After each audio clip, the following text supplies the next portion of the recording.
Saat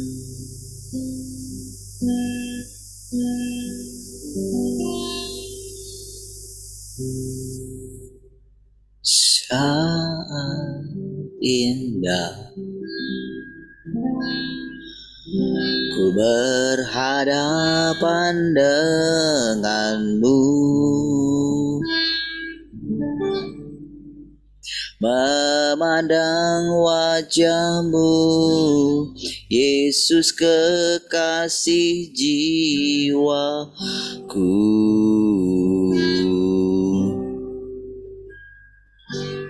Bawa daku erat dalam pelukanmu,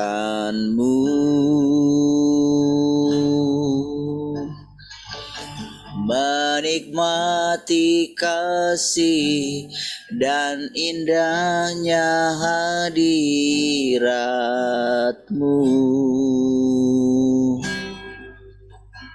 Saat indah,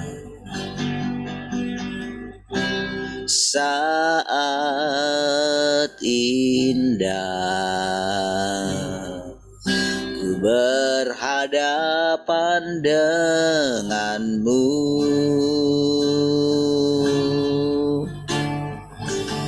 memandang wajahmu, Yesus kekasih jiwaku.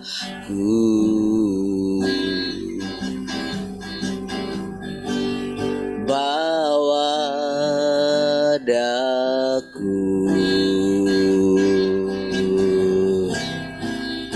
erat dalam pelukanmu,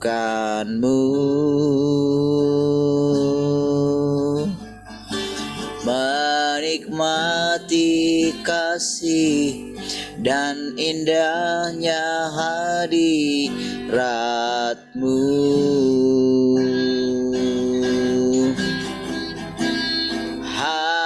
Hadiratmu Tuhan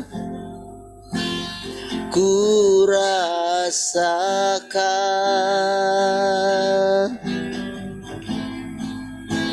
kekudusan-Mu Bapa penuhiku.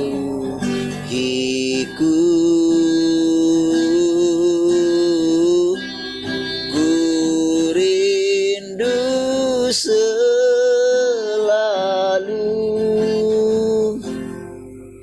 diam dalam bait-Mu, menikmati kasih anugerah-Mu, hadirat-Mu, hadirat-Mu Tuhan ku rasakan,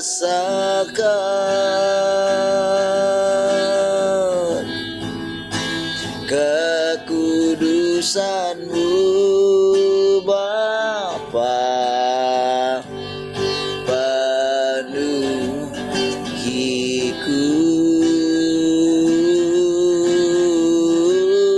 Ku rindu selalu diam dalam bait-Mu, menikmati kasih anugerah-Mu. Sekali lagi katakan hadirat-Mu, hadirat-Mu Tuhan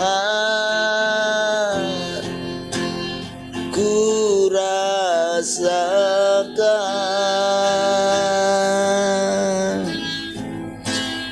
kekudusan-Mu Bapa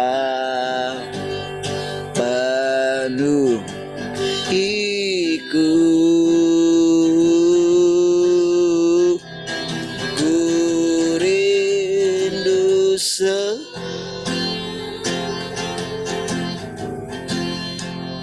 diam dalam bait-Mu,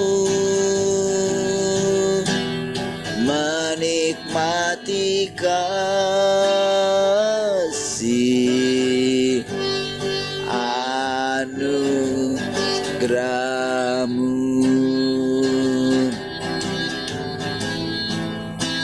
menikmati kasih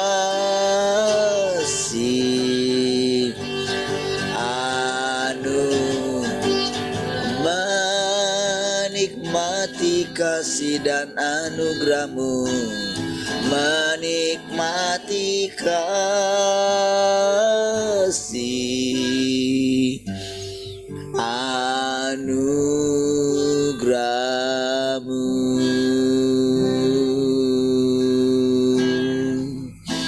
menikmati kasih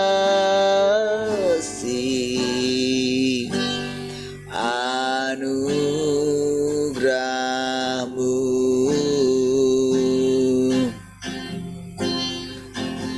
menikmati indahnya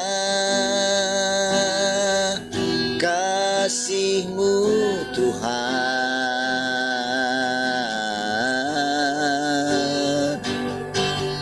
menikmati indahnya anugerah-Mu Tuhan. Oh, sungguh Kaulah segala-galanya, kasih-Mu itu cukup, sangat cukup bagi kami.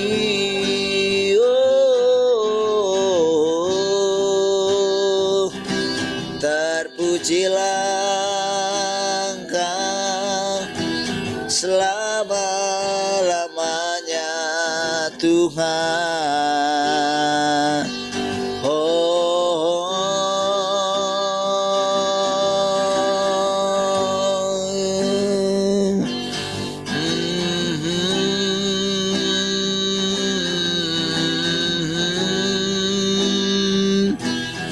Haleluya.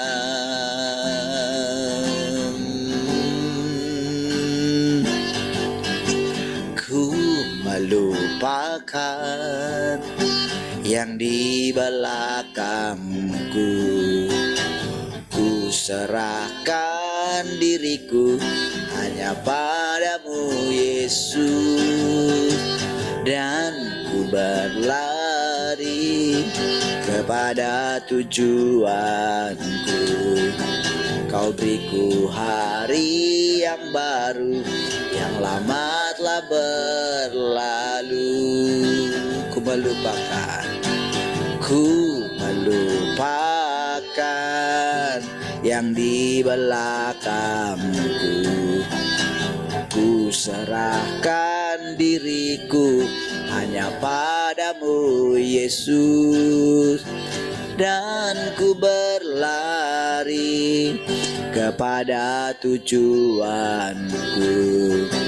Kau beriku hari yang baru, yang lama telah berlalu. Rencana-Mu, oh Tuhan, indah bagiku, tak terbatas oleh pikiranku.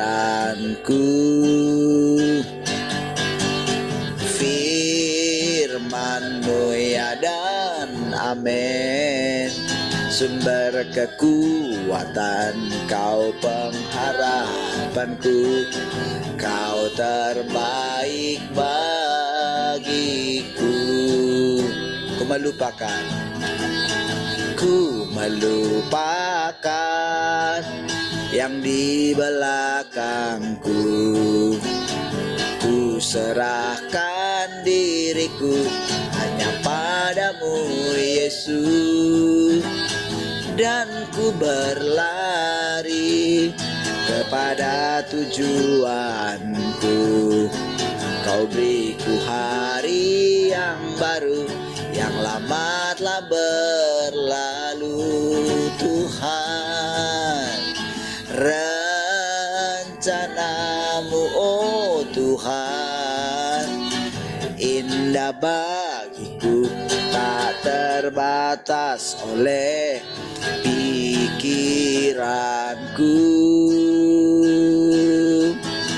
Firman-Mu ya dan amin, sumber kekuatan, Kau pengharapanku, Kau terbaik rencana-Mu.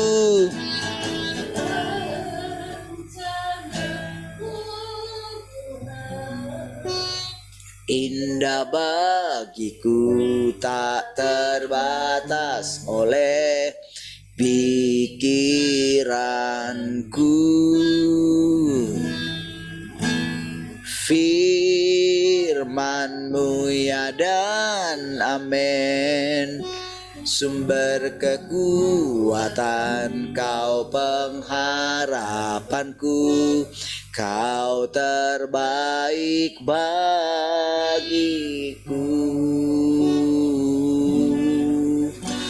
Kau terbaik bagiku. Kau yang terbaik, Kau yang terindah, Kau yang terbaik, Kau yang terindah dalam hidup kami.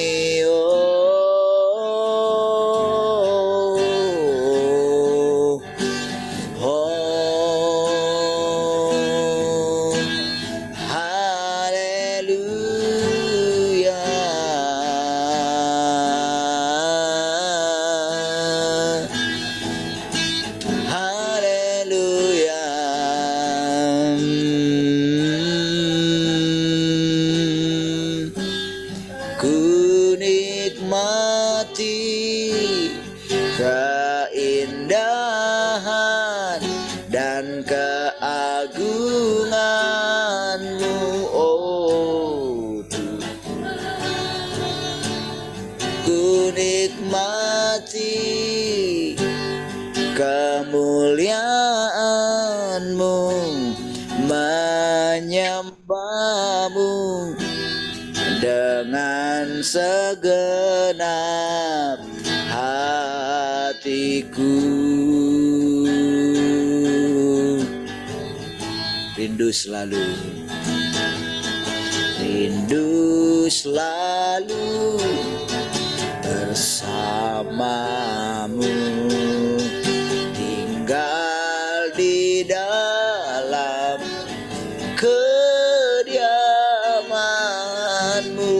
oh Tuhan, sebab ku sukai hadirat-Mu. Tak ingin ku terpisahkan dekat dengan-Mu.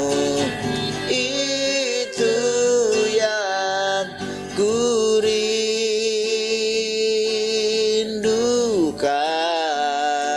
sebab ku dapati kedamaian.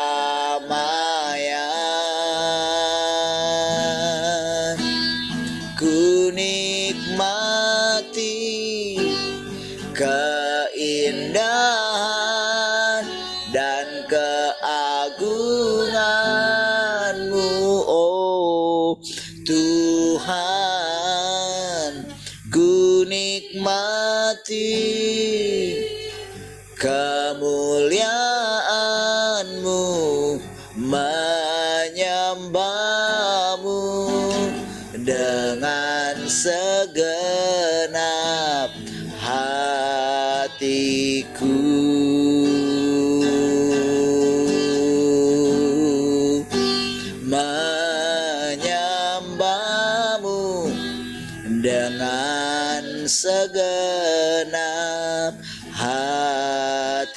hatiku.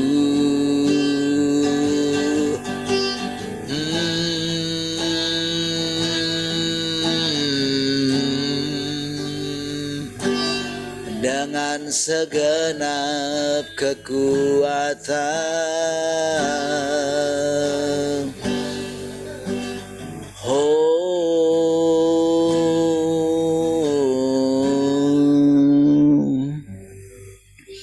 terima kasih Tuhan.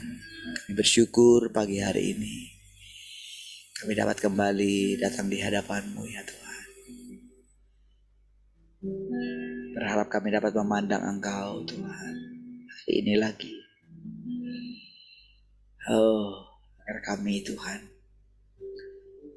dapat memperoleh hidup daripada Engkau Tuhan. Penuhilah kami dengan pengertian, supaya kami dapat mengerti apa yang Kau katakan kepada kami Tuhan. Kami tundukkan hati kami sepenuhnya. Terpujilah Tuhan. Haleluya.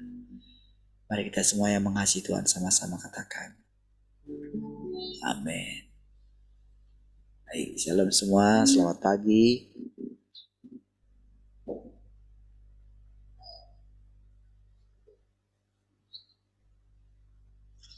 Shalom, selamat pagi semua.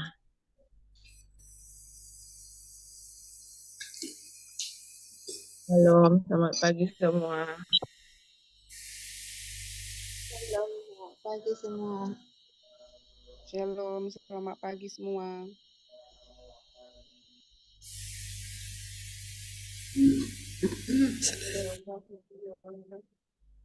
Sudah semua? Ada yang belum?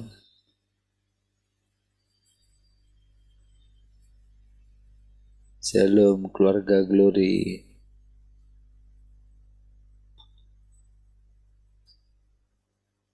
Baik.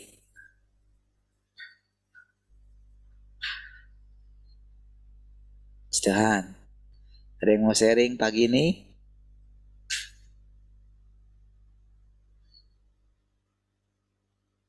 Silahkan.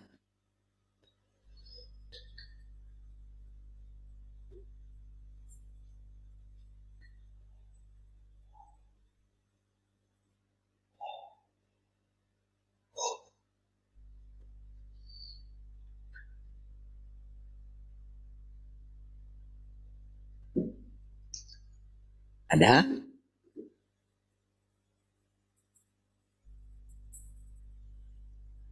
Mulainya Ayu ini langsung. Enggak ya? Mau ngomongnya? Nggak ya, Bes? Matian. Jangan menyesal nanti. Studio.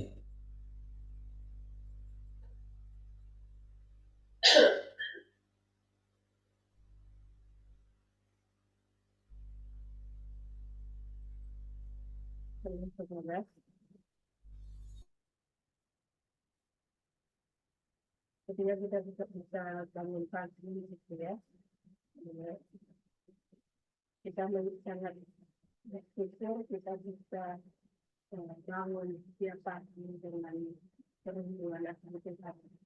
Kita percaya itu bukan kekuatan kita, bukan kehebatan kita gitu ya, tapi semuanya karena segala sesuatu yang kita alami, segala sesuatu yang kita rasakan, yang kita miliki apapun itu, kembali semuanya itu karena Tuhan saja kita boleh mengalaminya semua itu ya. Sebenarnya ketika mengingat anugerah Tuhan itu, siapa saja pasti tidak paham dengan apa yang sudah Tuhan kerjakan dalam hidup. Ketika kita mengingat kebaikan Tuhan, ketika kita mengingat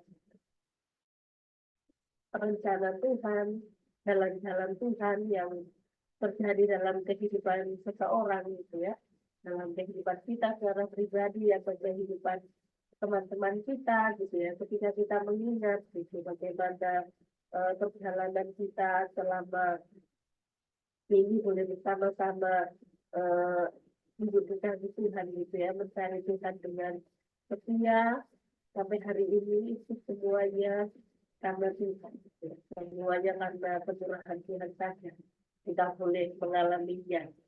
Ketika kita mengingat itu hanya eh, ucapan syukur dan ya seringkali ketika kita mengingat kebaikan Tuhan itu kita nggak tahan gitu ya, pasti akan ya meneteskan air mata gitu. Meneteskan air mata bukan air mata yang kesedihan atau bagaimana, itu suatu ungkapan yang eh, Tuhan hebat gitu. Tuhan luar biasa, karyanya sangat nyata dalam kehidupan kita setiap hari gitu ya. Dengan apa yang sudah Tuhan kerjakan bagi setiap kita, khususnya kita yang ada di tempat ini gitu ya, kita boleh melihat dari hari ke hari itu, kita melihat bagaimana pemerintah kita itu sedemikian detailnya gitu ya, sedemikian apa namanya, dari hal yang terkecil pun Tuhan perhatikan gitu ya. Dari hal yang ya mungkin kita saja nggak terpikir untuk hal itu, tapi semuanya Tuhan kerjakan sedemikian indahnya gitu ya hidup kita. Ketika Tuhan merendah hidup kita, kita boleh melihat bagaimana tangan Tuhan yang terampil, tangan Tuhan yang hebat itu membentuk hidup kita itu sangat-sangat luar biasa gitu ya. Kita boleh merasakan bagaimana sejak dari kecil kita boleh mengingat semuanya itu ketika kita mengingat kebaikan-kebaikan Tuhan gitu ya. Dengan apa yang sudah Tuhan kerjakan bagi kita, kita percaya itu akan membekas gitu ya, itu akan terngiang-ngiang dalam hidup kita gitu, itu akan terus bergelora di dalam hati kita, mengingat bagaimana kehidupan bersama dengan Tuhan itu sungguh-sungguh hal yang tidak dapat dibandingkan dengan apapun gitu ya. Mau kita punya segala sesuatu, punya kekayaan dunia ini atau punya apapun gitu yang dimiliki oleh manusia, tetapi ketika tidak merasakan Tuhan, tidak ada artinya untuk hidup gitu kan. Tapi ketika kita mungkin kehidupan kita ya jauh dari orang-orang yang berlimpah dengan luas dengan harta dunia ini gitu ya. Ketika kita mengalami kehidupan sederhana, bahkan mengalami kekurangan, kita pernah mengalami kelimpahan, pernah juga mengalami kekurangan, pernah juga mengalami kenyang, pernah juga mengalami lapar, gitu ya. Tapi ketika kita mengingat itu, kita benar-benar menyadari bahwa setiap hari kita itu sangat-sangat membutuhkan Tuhan, gitu ya, membutuhkan perkataan-perkataan Tuhan yang akan terus menyusun langkah hidup kita. Gitu. Seperti saya katakan tadi, ketika kita mengalami Tuhan itu tidak bisa hilang gitu ya, tidak bisa hilang dari kedalaman hati kita, dari hidup kita. Itu akan terus membekas, mau dimanapun, mau kemanapun kita pergi gitu ya, mau dimanapun kita pindah, itu akan terus mengejar kita gitu, akan terus terngiang-ngiang mengejar kita terus gitu ya. Hati yang mau tinggal di dalam Tuhan itu akan terus mengejar-ngejar kita ketika kita mungkin malas, ketika kita tubuhnya lemah gitu ya. Tetapi ketika kita mengingat akan anugerah Tuhan itu, kita nggak akan sanggup gitu lari dari Tuhan. Bahkan kemanapun kita lari, Tuhan ada di sana gitu ya. Dan kemanapun kita pergi, ke negara manapun, ke kota manapun, Tuhan ada di sana. Jadi saya ingat perkataan bapak saya dulu kan sering saya disuruh pulang gitu ya. Saya anak perempuan satu-satunya, kalau orang Jawa itu kan nggak kayak orang Batak yang apalah anak laki-laki. Kalau kan Jawa kan ya apa itu kerja di rumah itu anak perempuan gitu. Jadi waktu saya bilang mengalami Tuhan apa segala macam gitu bapak saya cuma bilang emang roh kudus itu emang Tuhan itu aslinya cuma kata aja itu bapak saya gitu ya mau di desa kayak ini pun mau di pelosok manapun Tuhan ada di sana nunjuk di bapak saya iya Pak Tuhan ada di mana-mana tapi kita kan ketika kita merasakan Tuhan yang kita rasakan ketika kita berjumpa dengan Tuhan pertama kali, itu kan terngiang-ngiang terus gitu ya. Seperti halnya apa yang kita alami bersama-sama gitu ya. Apa yang kita lewati tahun-tahun bersama-sama belajar. Bagaimana hidup mengandalkan Tuhan, bagaimana hidup dipimpin oleh Tuhan. Itu akan terus terngiang-ngiang bagi kita gitu ya. Jadi mau kemana pun kita tetap dikejar firman itu. Ketika kita mendengar setiap hari kan nggak semua kita ngerti gitu. Nggak semua kita langsung memahami itu kan enggak. Ya. Kadang kita pun bingung. Banyak Tuhan yang dimaksud yang didengar tadi kan nggak ngerti gitu ya. Kadang pun kita itu pun kadang kita kan ngantuk gitu ya, capek gitu kan. Tapi ketika kita mau setia, ketika kita mau duduk bersama-sama di hadirat Tuhan itu, kita percaya segala sesuatu yang kita lakukan itu semuanya Tuhan perhitungkan. Jadi ketika kita mendengar setiap perkataan itu akan terus menghidupkan hidup kita ini untuk terus memiliki kerinduan akan Tuhan gitu ya. Dengan cerita-cerita yang kita dengar, yang dialami teman-teman kita gitu ya. Bagaimana apapun yang kita alami, apapun yang kita lalui, kerinduan setiap kita kan supaya kita tetap tenang di dalam Tuhan gitu.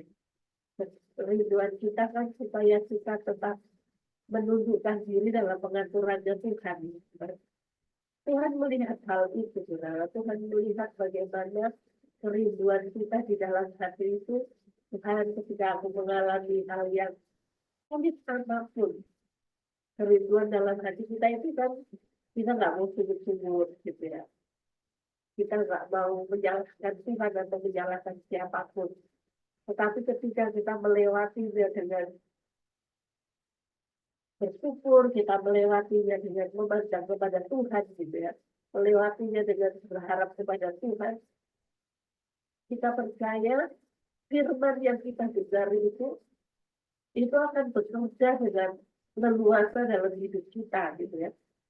Firman yang kita dengar setiap hari itu akan merubah watak kita itu dengan caranya Tuhan sendiri gitu kan. Dan kerinduan kita kan mau langsung instan watak yang rusak ini hilang gitu kan. Tapi ketika kita mau mendengar, ketika kita mau duduk di hadirat Tuhan gitu kan, Tuhan sendiri yang mengerjakan firman-Nya itu untuk membersihkan semua watak kita yang rusak gitu ya, menggantikan dengan wataknya Tuhan dalam hidup kita.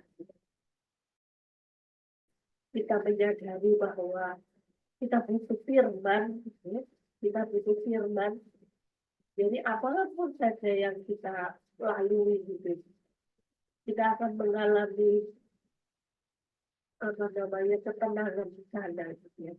Ketika kita mendengar firman, mau kita nggak ngerti sekalipun, kita nggak akan bakal menyalahkan siapapun, nggak bakal menyalahkan ini apa salah ini sesat ini apa ini gitu. Nggak bakalan seperti itu. Tetapi ketika kita mendengar firman itu, kita akan menundukkan diri kita, menundukkan diri kita dengan satu kerinduan aku mau diubahkan lewat firman ini kita. Sebab kita percaya seperti kemarin kita belajar bersama-sama orang yang tidak mengenal Tuhan, orang yang tidak mengenal siapa Tuhan sesungguhnya itu adalah orang-orang yang menentang Tuhan, gitu kan? Orang yang tidak menerima firman, orang yang tidak menerima perkataan-perkataan yang Tuhan nyatakan hari-hari ini, itu disebut juga orang yang menentang Tuhan. Kan kita tidak mau ada di sana. Ya. Jadi ketika kita mendengar firman, apapun yang kita dengar, mau kita ngerti, mau nggak ngerti, yang penting kita mau memberikan diri kita ini dengan terbuka, menerima semua perkataan Tuhan yang pasti dengan satu tujuan, supaya watak kita yang rusak ini diubahkan oleh Tuhan, gitu ya, diubahkan oleh perkataan-perkataannya Tuhan gitu.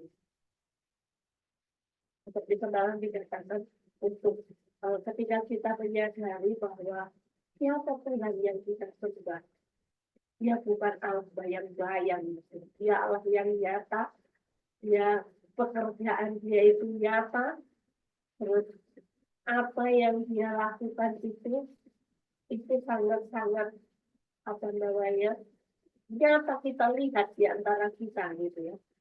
Ketika kita merasakan itu, kita mengalami bagaimana Tuhan yang nyata itu, ketika kita mengalami itu akan membuat kita setiap hari terus merendahkan diri di hadapan Tuhan gitu ya.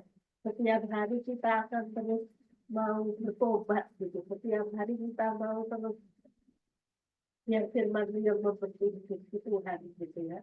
Mungkin kita kayak gitu ya, si bapak-bapak masih sering marah sama anak-anak gitu ya. Ya mungkin kita nggak mau seperti itu. Tapi ketika kita mau gitu kan, sama Tuhan, ngomong sama Tuhan, yang Tuhan yang kedua akan hidup kita, firman dia itu yang membentuk kita gitu kan. Seringkali kita tidak menyadari bahwa untuk mengalami firman yang Tuhan nyatakan bagi kita itu harganya sangat mahal gitu kan. Harganya sangat mahal yang harus kita apa namanya kita lakukan dengan apa yang cerita apa namanya cerita Pak Yeye, cerita Orpheus gitu kan. Itu kan harganya sangat mahal nih. Dan semua orang bisa melewati itu. Mungkin apa yang dialami Pak Yeye, saya belum tentu bisa melewati hal itu. Ya. Waktu berpisah sama suami saya, kita waktu bulan itu baru di Malang baru 2 bulan lebih, 2 bulan lebih, 3 bulan. Suami saya udah pulang ke Malang, gitu, udah pulang ke Malang dan jumpai kami, gitu. Ini kan kita boleh lihat bagaimana dari Marcel sampai Yeye masih kecil gitu ya. Pak Yeye udah masih di laut, masih kerja di laut, masih apa gitu kan. Kalau bisa sampai hari ini tetap setia sama Tuhan itu kan itu anugerah gitu kan. Itu anugerah hal yang tidak bisa terpikirkan oleh manusia, bisa melewati perjalanan yang panjang itu. Tapi kalau semuanya bisa lewat, semuanya bisa ada kita boleh mengalami Tuhan, ada kita boleh menghidupi. Ya mungkin mereka masih main game, masih apa, disuruh masih susah. Kan? Karena kalau mengingat bagaimana anak-anak kita gitu ya, saya seringkali meneteskan air mata gitu ya. Bagaimana mereka hidup dalam keadaan, hidup dalam ya pernah mengalami kekurangan, pernah mengalami hal yang sulit yang harus mereka lewati gitu. Tetapi kita boleh melihat bagaimana ketegaran anak-anak kita gitu ya, bagaimana dalam keadaan mereka apapun mereka tidak pernah malu, mereka tidak pernah malu sama teman-teman yang kami gitu ya. Ada temannya yang nggak punya baju, nggak punya apa gitu cerita. Contohnya temannya nggak punya baju, baju pramuka gitu kan, pramukanya harus pakai baju SMP-nya. Terus kalau perempuan SMA itu kan bajunya harus keluar gitu ya, bajunya harus keluar. Terus apa namanya? Itu temannya mau lomba, temannya mau ikut lomba pramuka. Beli nggak aku ikut baju itu. Waktu seperti itu saya memang langsung tadi gitu ya, pikiran saya bisa itu. Bajunya bilang saya juga, boleh nggak babi seperti itu baju pramuka? Sudah bebas saya gitu. Dia nggak punya baju pramuka SMA yang dikeluarkan, dijamkan aja lah, nggak asal nanti pas kamu mau pakai hari Rabu, kamu udah dipulangkan, saya bilang. Terus bajunya itu saya masukkan di cuci. Ternyata hari pikiran saya cuci dulu nanti biar dikasih bersih gitu ya. Di Jumat lah dikasihnya, pikiran saya gitu. Ternyata hari Jumat libur gitu. Ternyata hari Jumat itu libur. Hari Jumat libur, anak-anak tiba-tiba libur gitu. Ada gurunya, ada pelatihan. Baru temannya itu bilang udah gocekan aja gitu. Itu harga gojeknya berapa? Saya bilang 30.000 baru gitu. Bakal kali nggak usah uang segitu udah bisa mau dipakai untuk beli bajunya dan ditambahin lagi. Saya bilang gitu kan. Jadi tinggal nanti babinya yang bawa suruh tempat itu ke sekolah Serayes. Baru dibilang tempatnya itu tidak enak lah sama babi ibu gitu kan. Babi itu kan cuma sama di sekolah gitu. Tidak enak lah. Terus udah nggak apa-apa, projek sana aja gitu. Dibilang sama dia kata mami itu bakal kali begitu.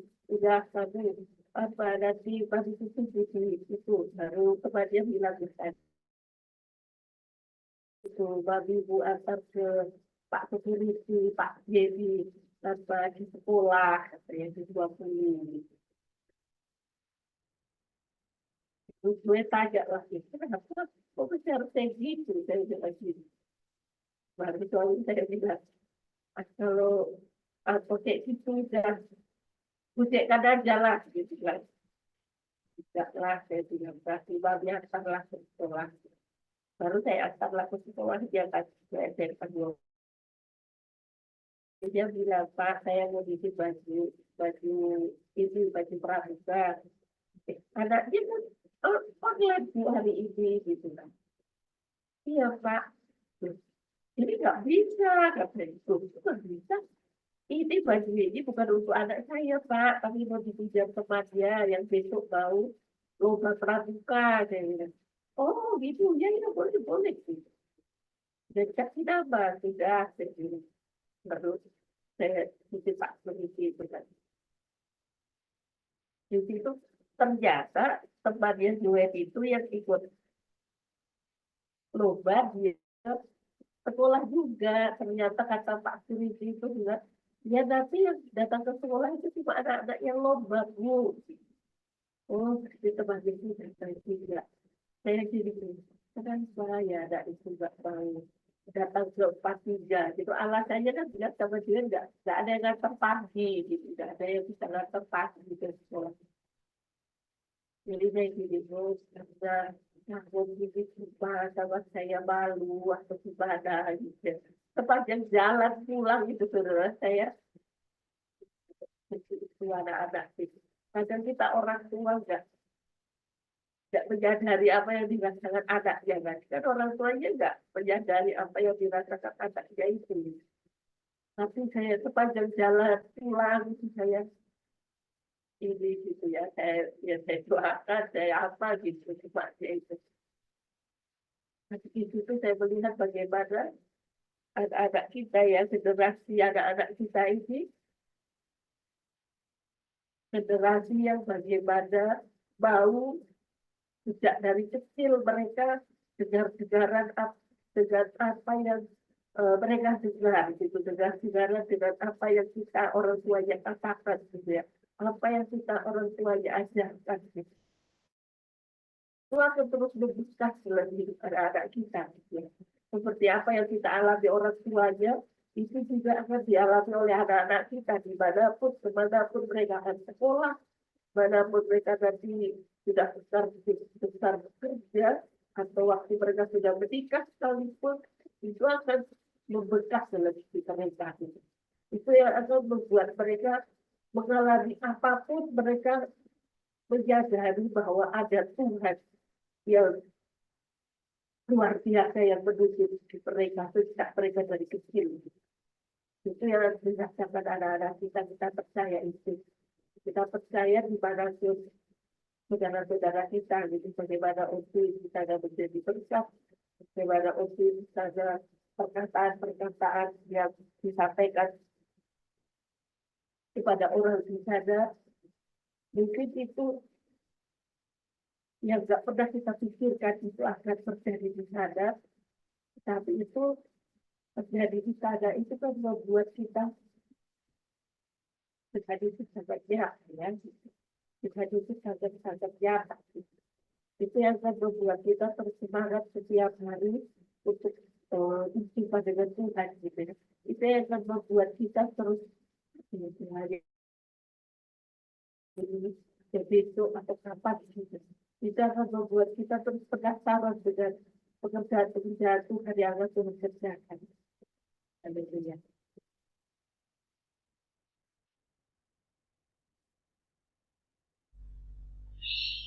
Baik, puji Tuhan. Oke ya, mau selesai juga.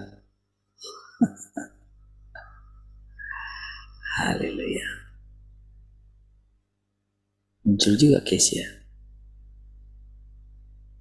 Tinggal doa aja nih case ya.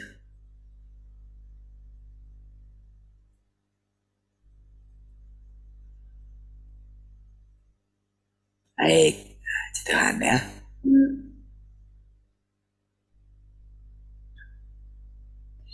Engkau percaya kepada Tuhan untuk menerima berkat, tetapi jika pada akhirnya hanya kemalangan yang menimpamu, bukankah itu memalukan?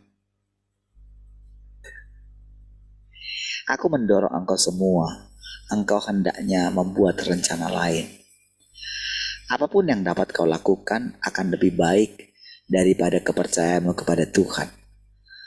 Tentu saja tidak mungkin hanya ada satu jalan ini. Bukankah engkau tetap akan bertahan hidup sekalipun engkau tidak mencari kebenaran? Mengapa engkau harus bertentangan dengan Tuhan seperti ini? Nah, saudara, sampai pada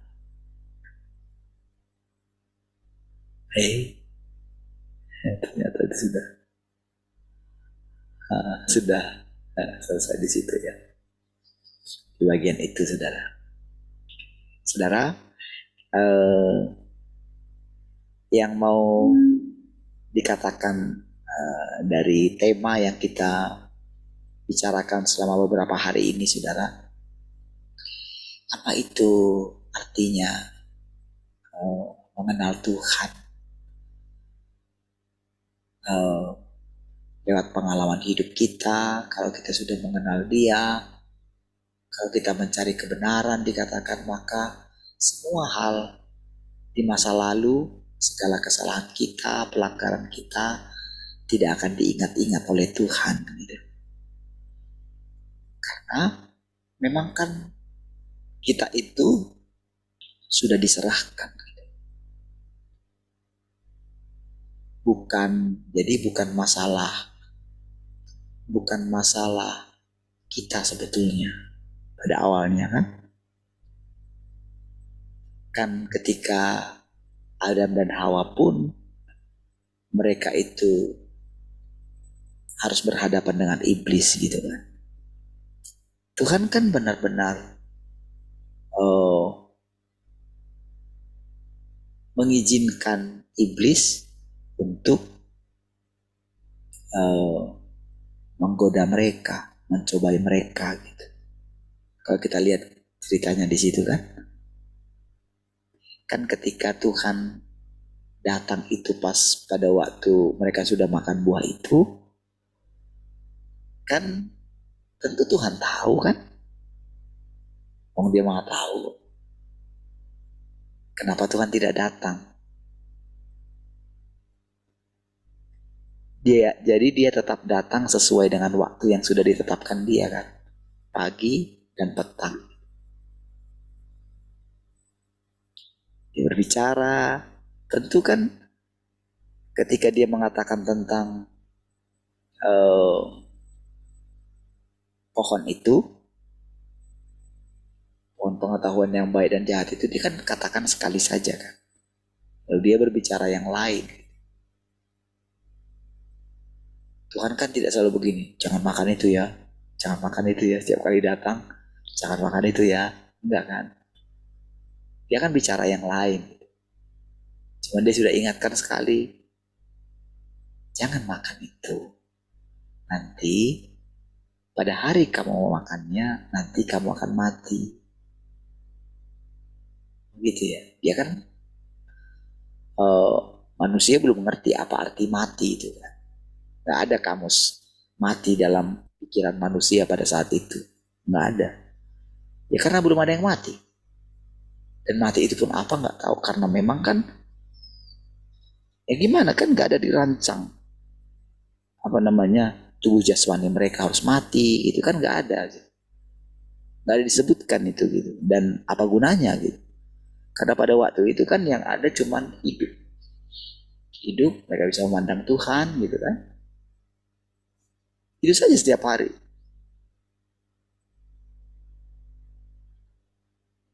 Jadi keturunan manusia selanjutnya kan adalah keturunan manusia yang sudah rusak kan, yang sudah dirusak oleh iblis gitu. Dirusak artinya kita itu menerima kebohongan iblis. Itu kan selama ini yang membuat kita itu tidak bisa mempercayakan hidup kita kepada Tuhan. Itu sekali gitu. Makanya selalu terjadi penentangan kita kepada Tuhan. Itu yang membuat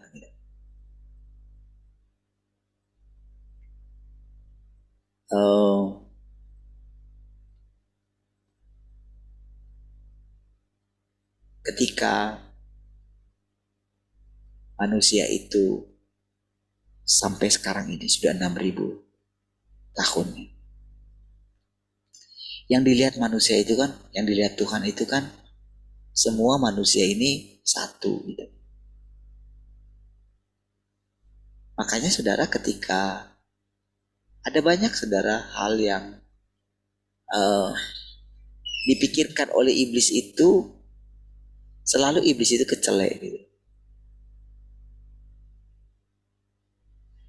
Ketika Tuhan hanya punya satu Ayub, gitu kan? Itu kan sudah semua sama iblis, itu sudah semua sama dia manusia yang lain. Itu artinya. Karena kan Tuhan bilang tidak ada satu orang pun di antara manusia di bumi seperti Ayub. Jadi kayak kita sekarang. Kalau satu Ayub saja sudah sangat bernilai bagi Tuhan. Satu saja. Kan iblis itu selalu mengumpulkan untuk dia kan. Supaya nanti semua nanti yang ini ciptaan Tuhan itu tunduk sama dia kan. Kan dibiarkan sama Tuhan. Padahal kan itu satu kebodohan. Manalah mungkin gitu. Dia ciptaan, Tuhan itu pencipta. Segala sesuatu kan milik Tuhan.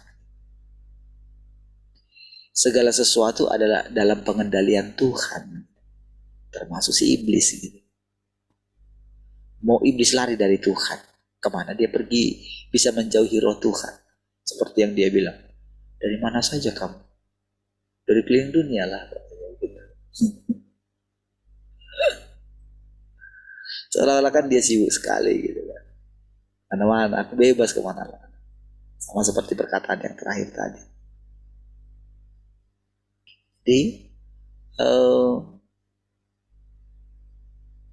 kamu bisa pergi kemana suka. Kan bukan hanya ini jalan satu-satunya. Walaupun sebetulnya kan gak ada jalan lain. Bisakah orang bicara? Bisakah orang yang datang kemudian berbicara berbeda dari apa yang dikatakan ini? Mana bisa? Bisakah Tuhan yang datang kedua kali itu? Adakah Tuhan yang lain? Mana ada?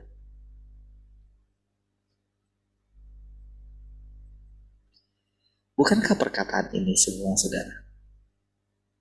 Seperti yang dikatakan Tuhan Yesus dulu. Bukankah dengan mendengarkan setiap perkataan ini, kita benar-benar seperti berjumpa dengan Tuhan Yesus? Bukan Tuhan Yesus yang dulu, saudara. Tuhan Yesus yang dulu itu, saudara, dia itu hanya melakukan pekerjaan penebusan. Itu pekerjaan intinya.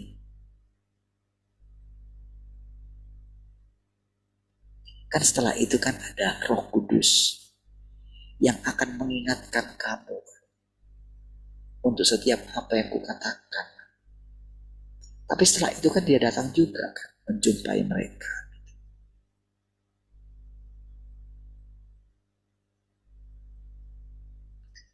Tuhan Yesus kan tidak seperti iblis kan. Dia pergi ke seluruh dunia gitu kan. Cukup dikatakan dia harus tetap tinggal di sorga katanya. Setelah itu tidak ada kita dengarkan lagi kabar mengenai kedatangan Tuhan. Sampai dia datang dengan nama yang baru. Harusnya saudara, kalau sampai sekarang saudara, orang masih belum banyak orang saudara yang mempercayai kalau Tuhan sudah datang. Iya. Saudara pikir ketika saya percaya kalau Tuhan itu datang, saudara pikir saya melihat sosok? Tidak. Saudara pikir pengertian saya seperti sekarang? Tidak. Saya hanya begini waktu itu saya ingat. Oh ya, Tuhan sudah datang.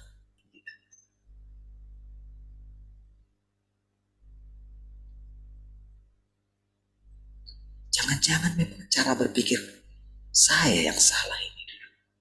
Pikir itu awalnya gitu.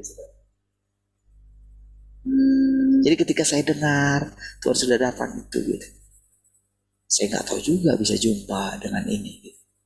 Dulu saya sudah pernah dengarkan rumor-rumor tentang yang ini gitu, tentang Tuhan sudah datang di Tiongkok dengan apa sebagai seorang perempuan katanya. Itu penyesaatan sebelum kita ini. Jadi saya tidak tertarik gitu. Apa ini dengerin yang kayak gini gitu. Dulu maksudnya itu nggak penting lah gitu. Ngapain? Tapi setelah mengalami hal, kita mulai mencari Tuhan itu, saudara. Jadi ingat ya sekali lagi. Kita sampai sekarang ini, saudara, ketika kita masuk ke sini, jadi kita keluar, atau saya boleh katakan kan saya yang pertama keluar. Bukan karena pelajaran ini, bukan. Pelajaran ini datang kemudian. Dan bukan karena baca ini semua saya keluar dari situ, bukan. Karena pada waktu itu adalah gini. Pada waktu itu justru kita yang di sana itu sebetulnya sudah nggak pure lagi RTM. Sebetulnya itu. Justru saya pada waktu itu dengan teman-teman yang lain itu pengen benar-benar kayak RTM yang dulu. Makanya saya kumpulkan mereka. Karena pada waktu itu sudah diajar tentang kepemimpinan lagi gitu. Padahal itu sudah lama saya tinggalkan pelajaran itu gitu. Jadi ketika diajar itu saya melihat indikasinya seperti itu. Jadi ketika sampai satu saat, kan kita masih pemuridan waktu itu. Sampai saya harus pokoknya saya harus tunduk lah. Disitulah pada waktu itu saudara, saya dengan iman tidak lagi mengajar itu. Iya. Jadi bukan karena ini ya. Ini jujur. Saya belum ada baca sedikit pun ini. Belum.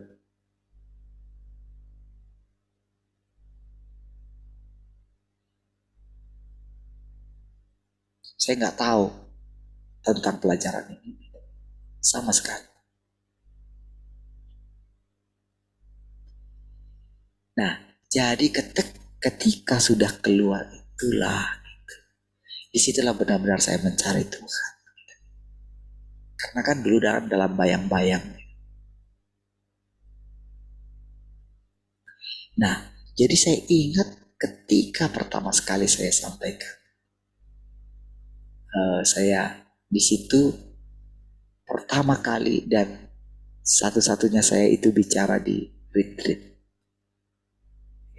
Itu anugerah, saudara. Nggak ada pernah yang lain dari Batam ini bisa ngajar di retreat di sana. Nggak ada.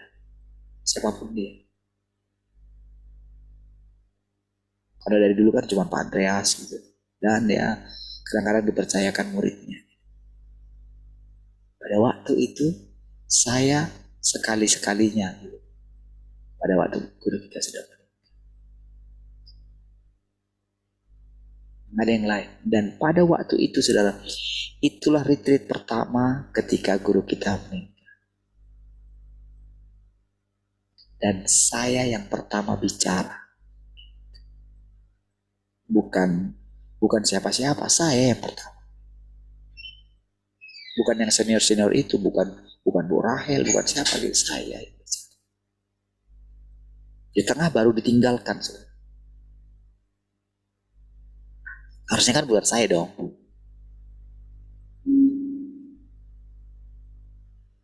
Dan disitulah saya ingat, saudara.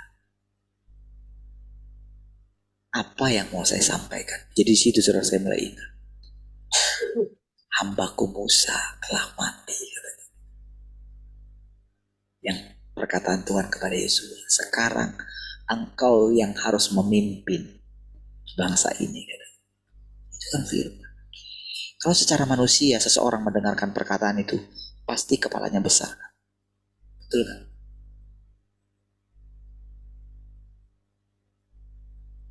Iya dong. Siapa saya? Gitu. Tapi berikutnya itu saudara, itu kayak gini loh saudara. Tiba-tiba saya ingat gitu. Kenapa cuma saya yang mendapatkan warisan? Yang lain gak ada. Iya. Cuman saya yang dapat warisan dari guru kita. Yang lain gak ada.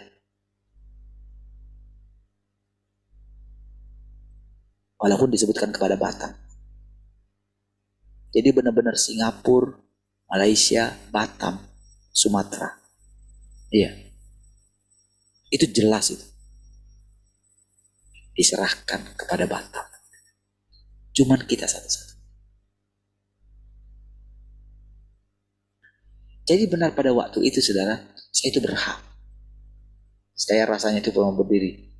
Istilahnya kayak mau memanggil rohnya guru kita gitu, pada waktu itu. Di hadapan mereka, rasanya gitu. Karena kan waktu itu kan kita yang rohnya kuat sekali. Kalau saya mau mempertahankan, saya tetap mengajar. Pakai buku itu, saya bisa. Saya bisa pertahankan itu. Tapi kembali ke lubuk hati saya yang paling dalam.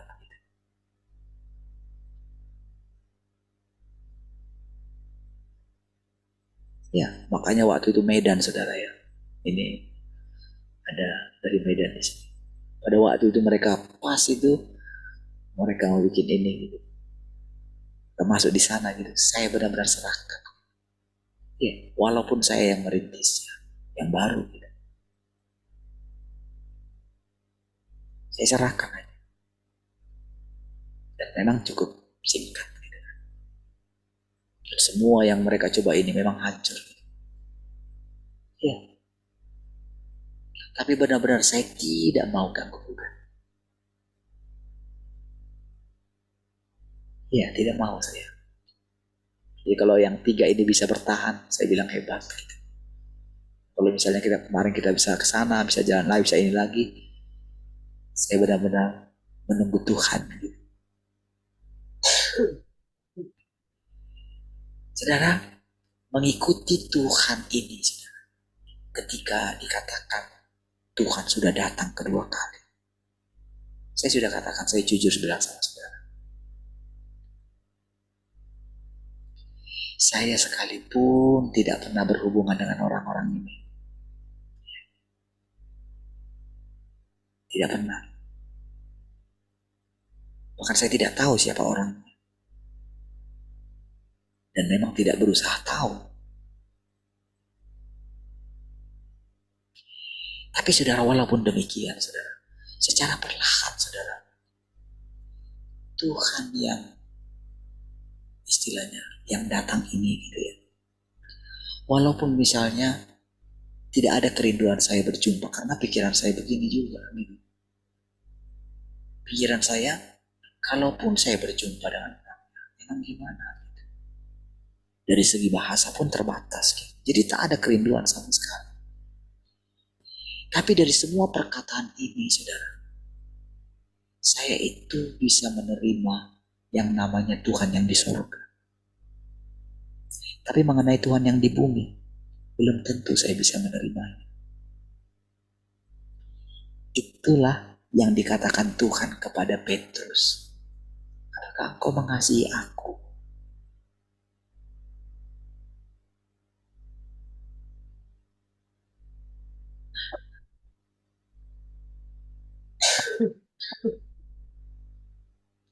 Saudara, manusia itu, saudara, Petrus pada waktu itu hanya mengasihi Tuhan yang di sorga, saudara.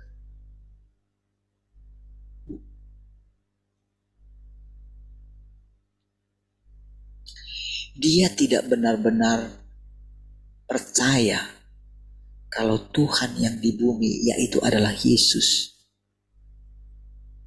adalah Tuhan itu sendiri. Gak bisa dia.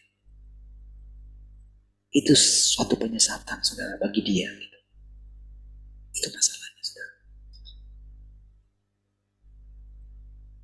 Karena saudara, orang Yahudi itu, saudara, mereka itu sudah plek dalam pikiran mereka hanya mengasihi Tuhan yang di surga.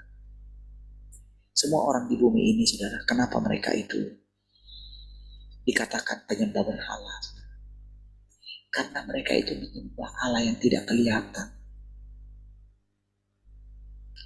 Makanya gambaran Allah itu bermacam-macam.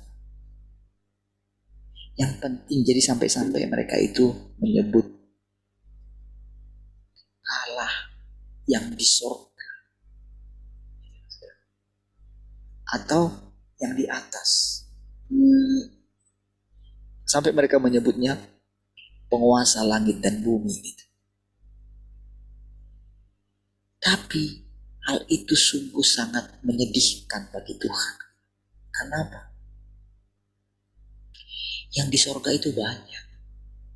Dan iblis menyukai penyembahan manusia. Jadi manusia itu, gini saudara, entah siapapun yang dari langit yang memberkati aku, itulah Tuhanku. Gitu loh, kepercayaan orang dari dulu kayak gitu. Makanya selalu berbeda-beda. Makanya nelayan, jadi karena laut itu yang memberikan dia, ikan gitu, maka dia kasih sesajen ke laut gitu loh, saudara. Karena menurut dia Yang memberkati dia itulah Tuhan dia. Kan seperti itu kepercayaan Yakub. Kepercayaan Abraham juga begitu. Pada waktu Tuhan menjumpai Abraham, tahukah saudara? Jadi Abraham itu tinggal di tengah-tengah bangsa kafir gitu. Jadi pada waktu itu ada dewa kesuburan namanya, saudara. Jadi dewa kesuburan itu gambarnya itu banyak buah dadanya. Itu makanya dewa kesuburan. Jadi gambaran seperti itulah, gambaran Allah seperti itulah sebetulnya yang ada di otaknya Abraham, yang memberkati dia gitu. Jadi pada waktu itu saudara, disitulah dia mendengarkan satu intuisi di dalam hatinya gitu. Abraham, keluarlah dari negeri sanak saudaramu. Itu loh pertama. Jadi sebetulnya semua manusia di bumi ini, saudara, mereka mengikuti Allah jenis seperti ini. Ya betul memang. Segala sesuatu milik Tuhan. Tapi itu kan yang membuat kita ini tidak bisa satu dengan yang lain kan. Kita dibedakan oleh agama kan. Bahkan ada yang tidak beragama. Sudah diatur semua saudara tempat-tempat mereka. Di alam roh juga begitu. Jadi ketika agama ini meninggal, mereka berjumpa. Mereka dikumpulkan semua ini. Dan ketika nanti mereka hidup kembali, mereka hidup juga di keluarga yang sama. Gitu. Maksudnya yang satu ini dengan dia. Gitu. Satu jenis gitu.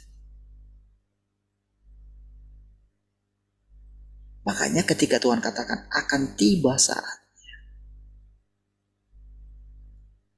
setiap orang-orang yang mati akan mendengarkan suara anak Allah.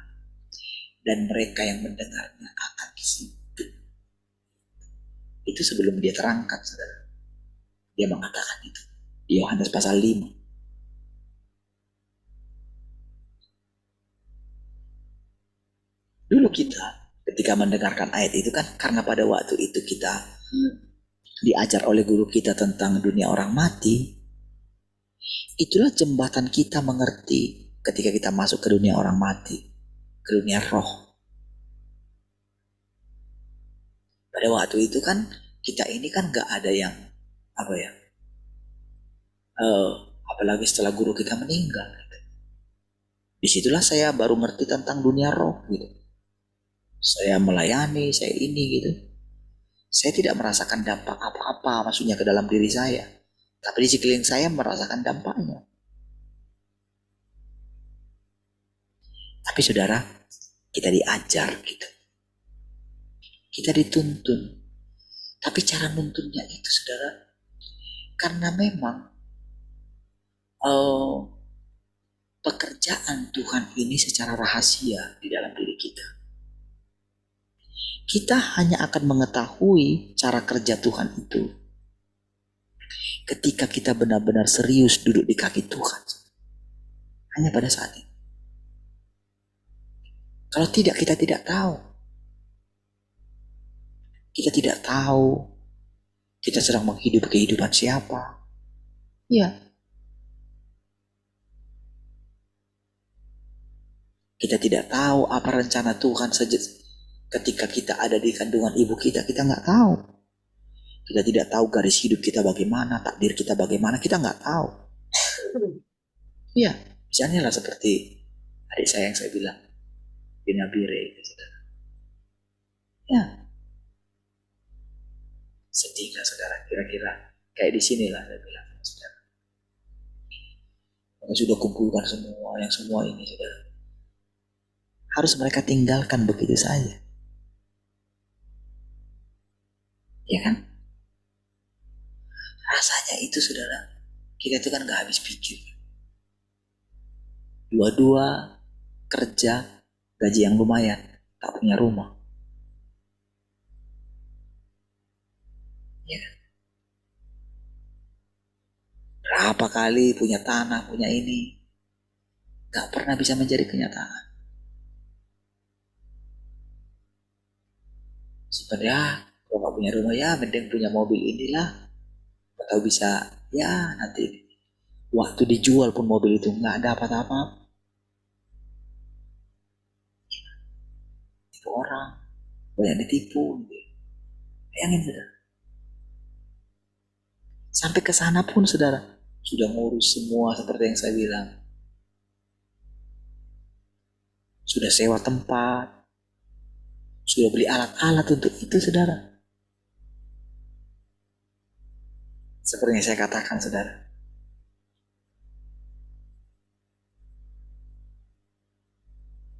Berhenti lagi. Gak lagi bang katanya. Ada coba saudara.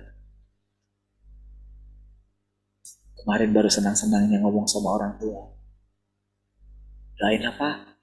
Sudah ini. Sudah ada tempat mau ini gitu. Belum 1 bulan. Saudara pikir mudah menjalani kehidupan seperti itu. Kita dari luar mungkin bisa menyalahkan. Apakah mereka tidak tekun? Tekun, saudara. Kalau saya ingat mereka sampai dikatakan itu bangun 3:30, kadang jam 3 berangkat katanya saudara. Jam 3 pagi berangkat ke pasar. Di mana tempat itu baru bagi mereka. Ya, mereka belum pernah ke sana. Kalau mungkin itu di Malang, wah itu sudah daerahnya Twin.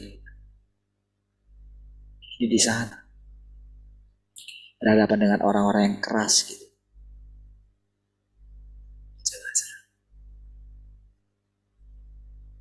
Sama saudara seperti Abraham itu saudara. Disuruh keluar dari negeri sanak saudaranya. Tahukah saudara? Oh, di jalan itu banyak pembegal saudara. Iya, banyak perampok. Jadi pada waktu itu saudara, jadi disitulah sebetulnya Abraham itu dia punya pasukan saudara.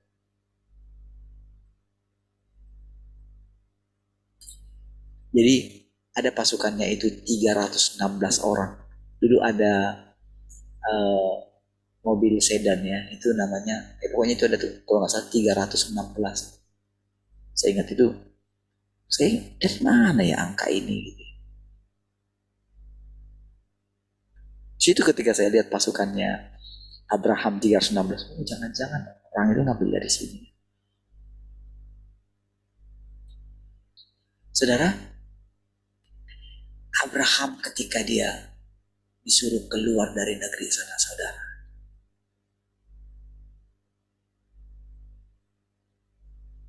itu bukan mudah.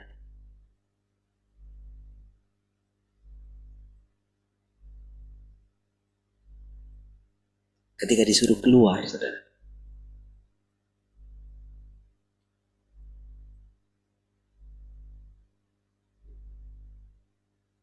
saudara, ketika Tuhan memimpin jalan kita sampai dengan sekarang, coba lihat.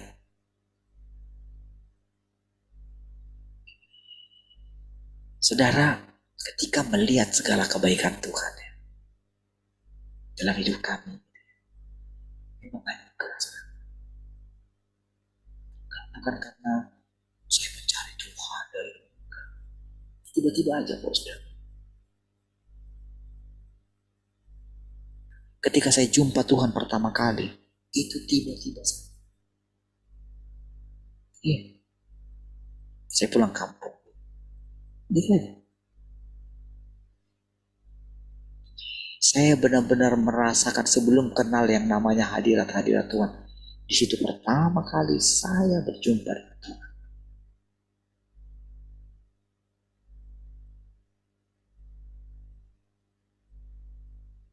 Itu umur 22 tahun.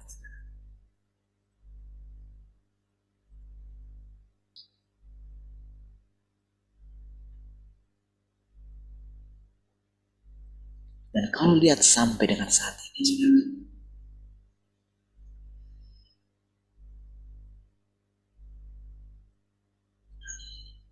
Tuhan terus memimpin. Dan Dia akan terus menuntun kita sampai masa putih rambutmu. Aku menggendong engkau. Ya. Dia jamin hidup kita. Dia pimpin hidup kita. Dia gendong kita. Dia dukung kita.